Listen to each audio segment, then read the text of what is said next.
बिस्मिल्लाहिर्रहमानिर्रहीम। अस्सलाम वालेकुम स्टूडेंट, आप देख रहे हैं मेरे यूट्यूब चैनल तालीम और तरबियत की दुनिया। मैं हूं मोहम्मद यासिर इकबाल।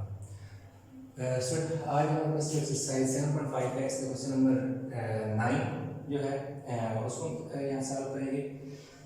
अब क्वेश्चन नंबर 9 जो है ये एक स्टेटमेंट की फॉर्म में दिया हुआ है।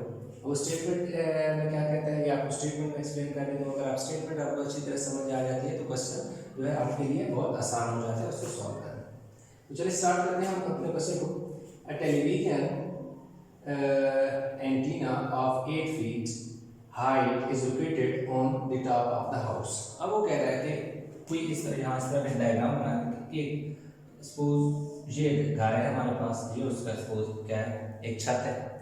इस छत के ऊपर ना यहाँ से लेकर यहाँ तक ना क्या है, एक हमारे पास एक एंटीना है जो कि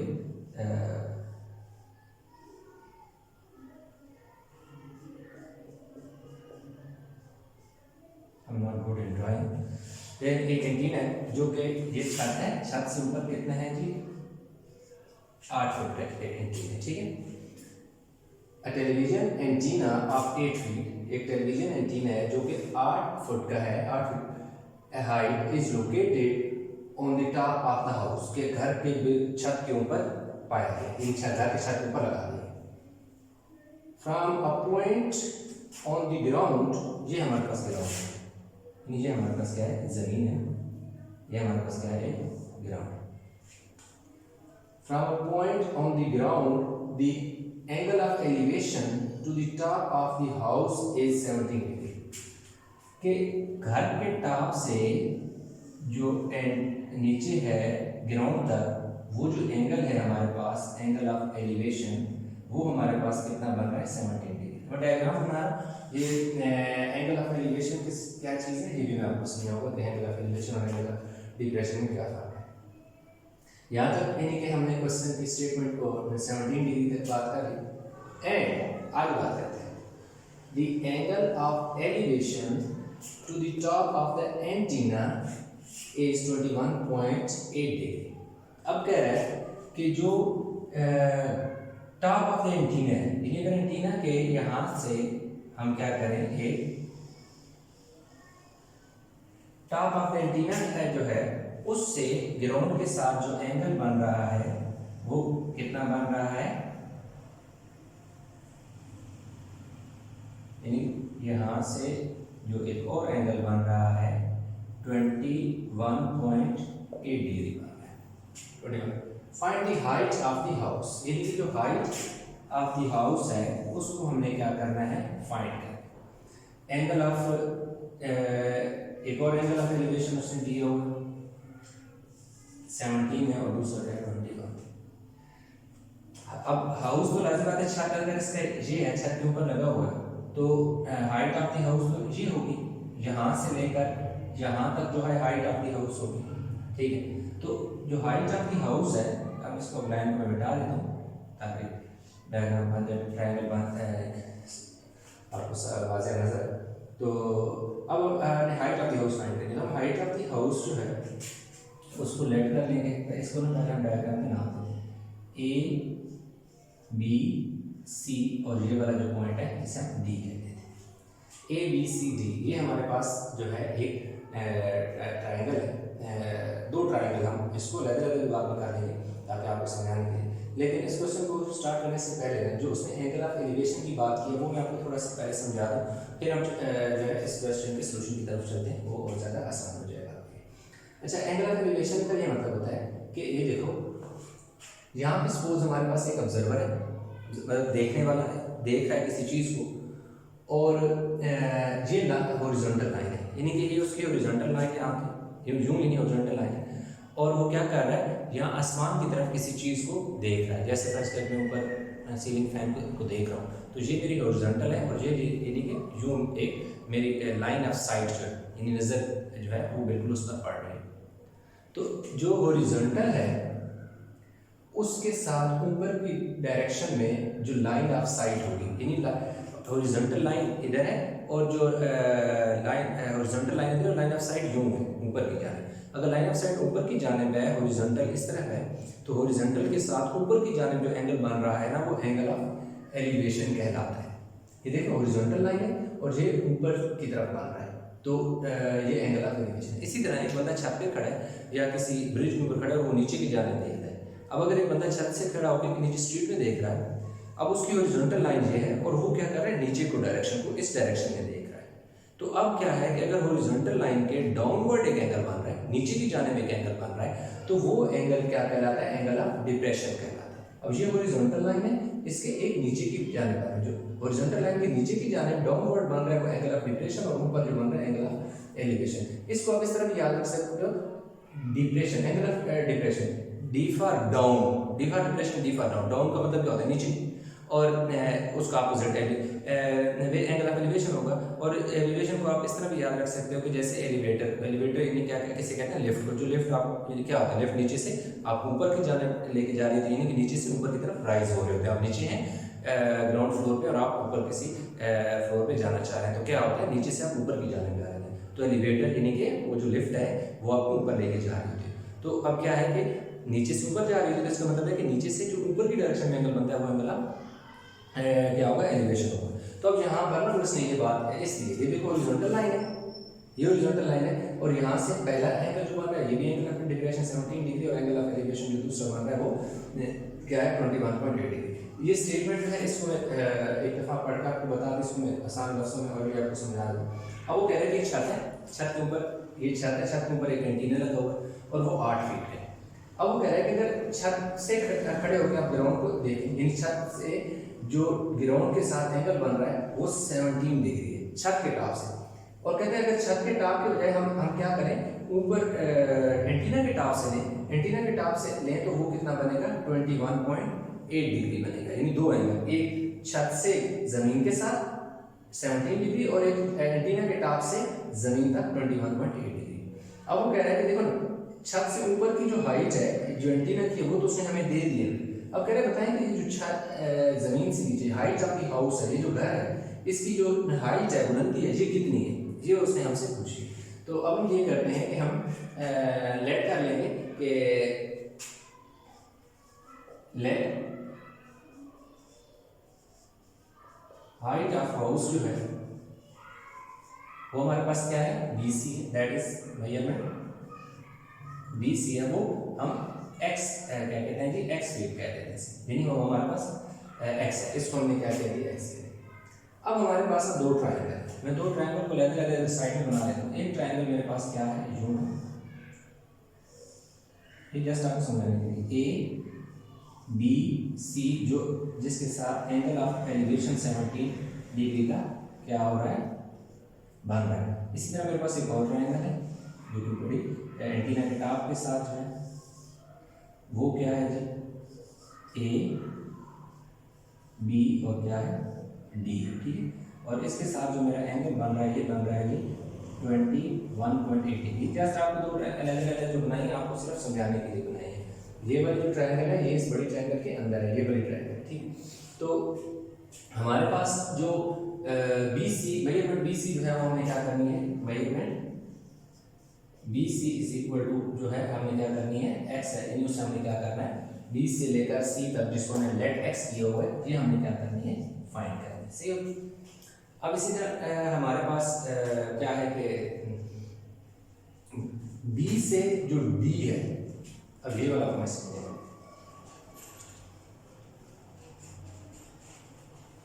B और D ये पूरा B D जो है वो कहाँ तक है, उसके कितने हिस्से हैं, दो, एक B से C तक,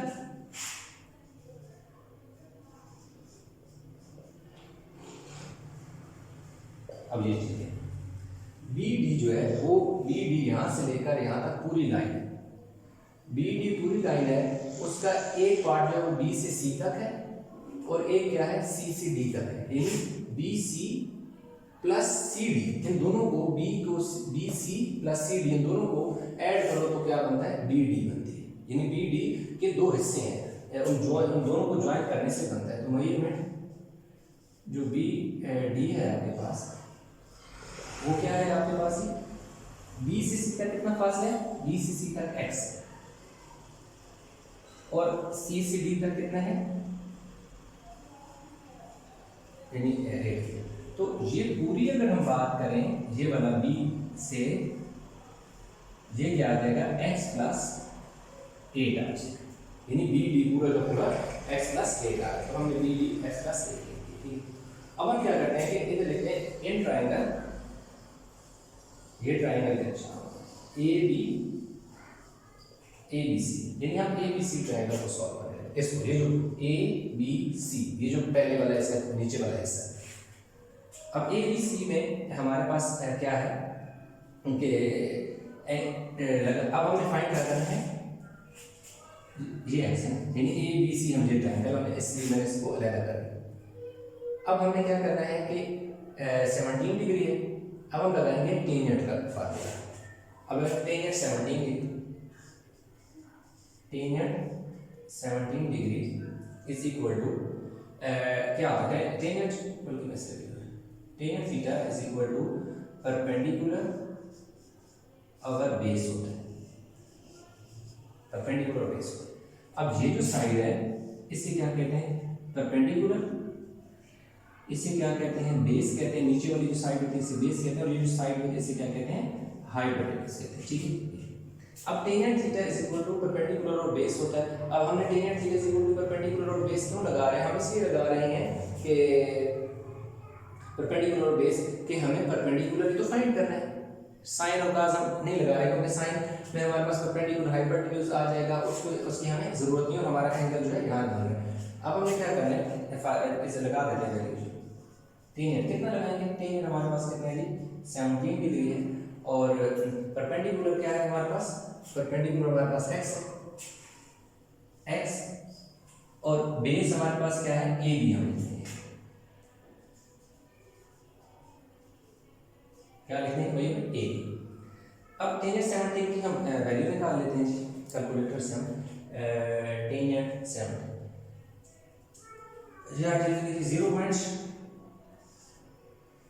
0.30 बल्कि यहाँ से रखेंगे इधर।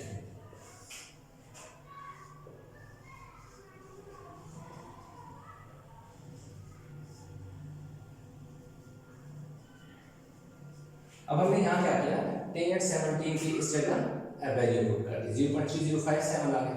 अब हम इसको इस तरह करते हैं कि ए बी को अब इस तरफ लें,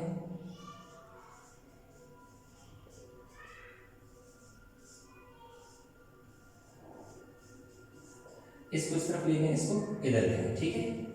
अब इस इक्वेशन को आप इक्वेशन 1 कहेंगे, इसको आपने इसकी इस जगह ले आना और इसको आपने इधर ले जाना। ठीक है। इसको इधर छोड़ो।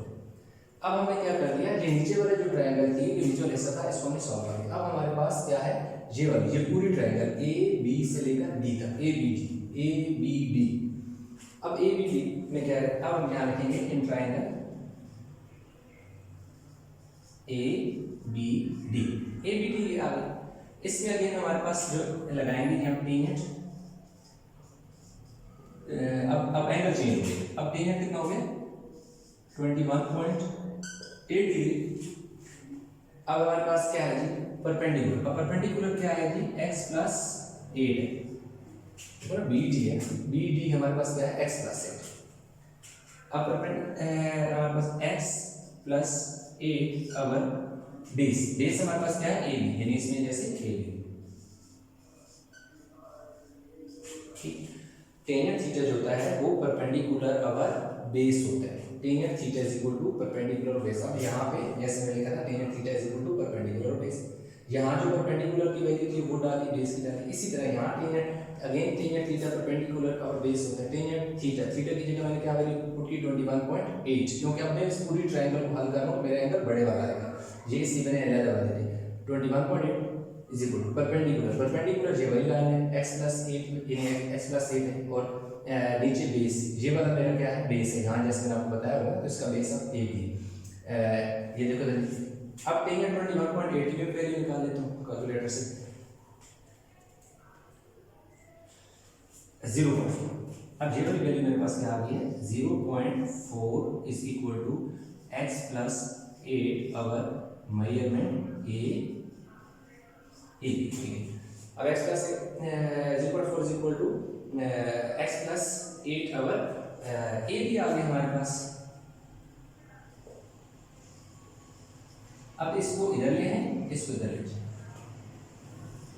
अब इधर 0.4 किसकी जगह चला जाएगा, यानी x प्लस 8 डिवाइड बाय 0.4, ये इसके नीचे चला गया, ये वाली वैल्यू इधर आ जाएगी। Measurement A B is equal to ये, इससे आप इक्वेशन क्या कहते हैं 2। अब यहाँ पे एक चीज, इस वैल्यू को आप इधर ले आए, इन 0.4 को आप ए बी की जगह ले आए, ए बी को 0.4 के, जहाँ 0.4 था देखो ये ए बी 0.4 की जगह आ गया, तो 0.4 जो है वो ए बी की जगह चला। अब अगर आप देखें इक्वेशन 1 और 2 को, इक्वेशन 1 जे इक्वेशन 2, इनकी लेफ्ट हैंड साइड क्या है, A B, measurement A B और जे बी, यानी ये दोनों वैल्यू x अगर 0.357 और x प्लस 8 अगर 0.4, ये दोनों की दोनों वैल्यू किसकी इक्वल है, ए मेजरमेंट ए बी की इक्वल है। दोनों अगर ये ए बी की इक्वल है तो इसका मतलब ये हुआ कि ये दोनों वैल्यू आपस में भी इक्वल है, यानी ए बी के इक्वल जे वैल्यू भी ए बी की इक्वल है, जे वाली वैल्यू भी ए बी की इक्वल है। तो इसका मतलब है कि ये आपस में भी इक्वल है। वैसे थोड़ा सा वैसे अगर फर्ज करो ए बी की वैल्यू ये, यहाँ पे ए बी की वैल्यू मेरे पास सपोज 10 है, वैसे ना इसका मतलब है x अगर 0.3057 सपोज 10 है, 10 जस्ट सपोज लेकर, तो ये वाली वैल्यू भी कह रहे हैं क्या है, 10 है, वैसे मैंने जस्ट सपोज किया। तो ए बी भी 10 है, यहाँ पे ये जो ए बी है यहाँ पे 10 इक्वल है, ये भी यहाँ पे 10 इक्वल, इसका मतलब है कि 10 10 आपस में भी तो इक्वल होते हैं ना। तो ये दोनों वैल्यू जो हैं आपस में क्या है, इक्वल है। तो अब हम क्या करेंगे, कंपेयर करना, कंपेयर 1 एंड 2, इनकी लेफ्ट हैंड साइड तो इक्वल है, राइट हैंड साइड को हम आपस में इक्वल लिख लेंगे। x अगर 0.3057 is equal to x plus 8 अगर 0.4।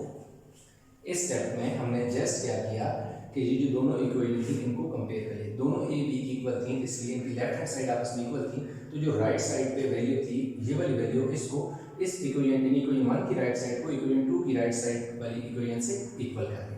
अब इन्हें हम नेक्स्ट स्टेप में क्या करना है, क्रॉस मल्टीप्लाई करना है। ये जो 0.4 है ये x से मल्टीप्लाई होगी 0.4 x हो जाएगा, और ये जो है 0.3057 किसके साथ मल्टीप्लाई हो जाएगा, x प्लस 8 के साथ, यानी यहाँ पे ये क्या हो गया, ये वाला इससे मल्टीप्लाई हो गया और ये वाला इससे मल्टीप्लाई हो गया। तो ये जो 0.4x is equal to 0.3057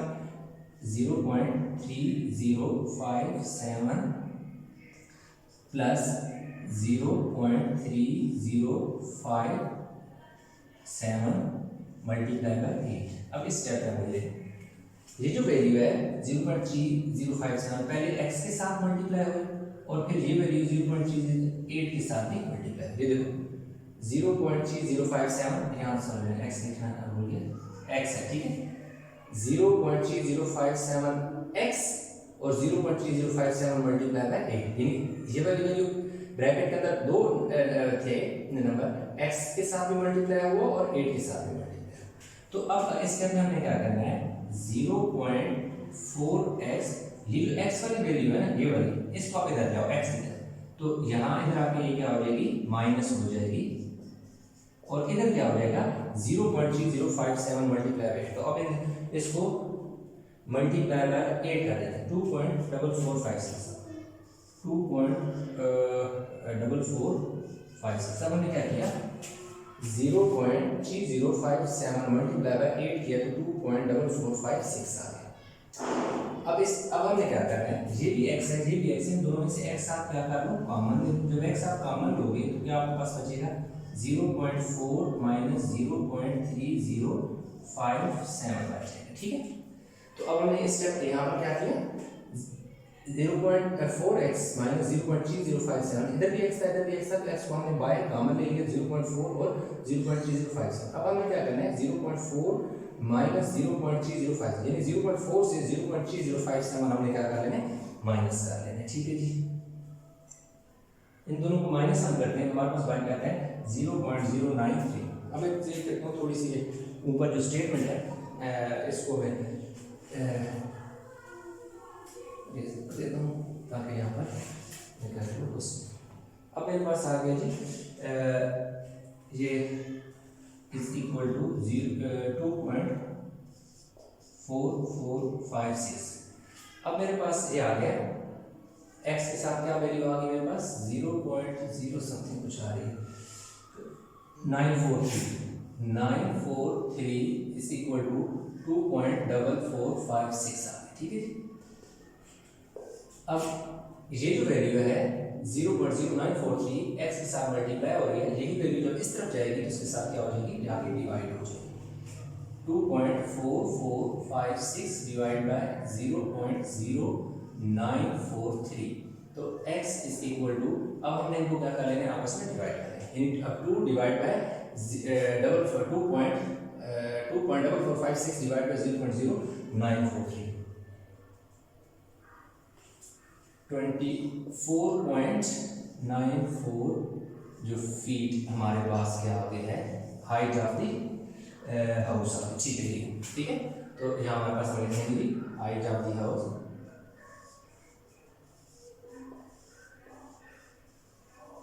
height of the house is 24.94 feet.